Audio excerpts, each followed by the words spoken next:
Good morning. This is Sri Primo with a quick recap of the Sunday matches in the FIFA World Cup. And what did we see? We saw the world best team, or the number one team entering the World Cup, putting on a very impressive display.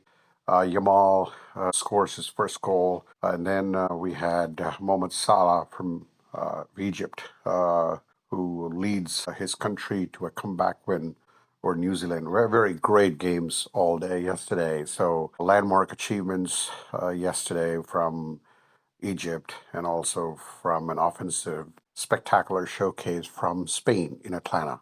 Quickly going down to the matches, Spain played Saudi Arabia and they had a little letdown in game number one. They didn't have much going against Cape Verde, but they completely bounced back from their opening match, dominated Saudi Arabia from the get-go at the Atlanta Stadium to take control in Group H. Yamal, the first game he didn't play because of the hamstring strain, but he played very limited. But then he opened the World Cup account in the 10th minute, scoring of great setup. And then Mikel Oyarzabal turned from a playmaker to a finisher, unleashing back-to-back goals in within 3 minutes of each other to eventually put the game away even before the first half hydration break. The pressure from Spain, I think they played a different game than what they did the first game. I think the first game they're very, very conservative. I mean, anytime when you play a World Cup, I think you tend to be a little more relaxed against an unknown opponent, and that's exactly what happened. Of course, give credit to Cape Verde for putting up a great display against Spain the first game, but Spain today came to play. They really looked very dominant. They look like a team that's going to be contending. So I think that's a good win for Spain. Meanwhile, in we'll get to the nightcap, but there were very two great games that happened later in the evening. But let's get to the Belgium Iran. And again, Belgium was frustrated at in a standstill in LA. Wide open. Group G is now wide open. When you think about Belgium and Iran, the goalkeeping exhibition from both the teams. I mean, some of these were from point blank uh, in, from point blank ranges, and it was exciting to see that. But you had a red card for Belgium. They played with 10 men for the last 25 to 30 minutes, but they were able to withstand Iran's attack. And then Belgium and Iran right now are scoreless in that game. The Uruguay Cape Verde game, that was a phenomenal game at Miami Stadium. The tournament debutants, Cape Verde, stood tall against a two-time, actually, Uruguay, for a lot of people who don't know, they have not been that successful in the last few World Cups, but they were two-time World Cup champions. Um, Cape Verde actually went ahead. Kevin Pina put them ahead in the free kick. What a free kick it was. It was a blistering free kick that screeched past the Uruguayan goalkeeper. But then Uruguay scored twice with Araujo and Canamino in the last 44 and the extra time. So they were leading at halftime, and it seemed like Uruguay would slowly but surely put away Cape Verde. But here comes Cape Verde. They refused to buckle in the 61st minute.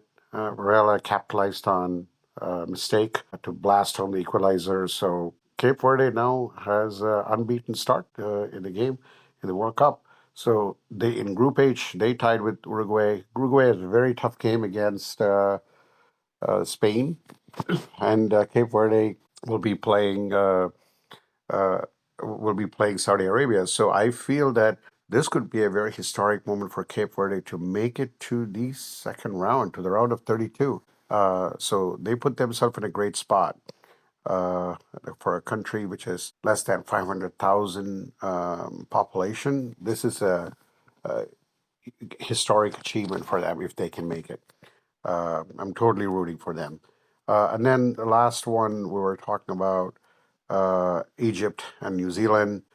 Egypt secured their first ever FIFA win. Incredible second half in Vancouver. New Zealand actually started the goal scoring by by Finn Sermon powering home a great header, probably one of the greatest headers you will see in a long, long time in the World Cup. He was leaping over his defenders and put the defender into the empty goal net.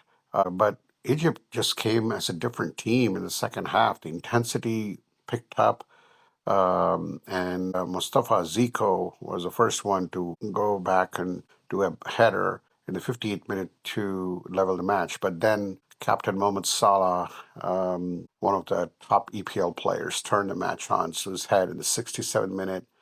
And then he put past the goalkeeper. And then Egypt just added another third insurance goal in the 82nd minute to vault Egypt to the top of Group G. So what do we have right now after Sunday's matches? Group G, you got Egypt with 2, Iran with 2, you got Belgium with 1. So Egypt with 4, Iran with 2, Belgium with 2, and New Zealand with 1. Now, anything could happen. As I said, I mean, you could easily see it's wide open. Any team can easily get in. So again, Belgium can still make it. I mean, but they have to play much better. And then in the Group H, you got Spain with 4 points, Uruguay with 2, Cape Verde with 2, and Saudi Arabia 1. The only thing is that Cape Verde has to play Saudi Arabia and Uruguay has to play Spain. But today, great matches on tap today. We got Argentina, Austria, we got France, we got Norway, Senegal at the New Jersey Stadium today. You've got France and Iraq today. So a lot of great games on tap.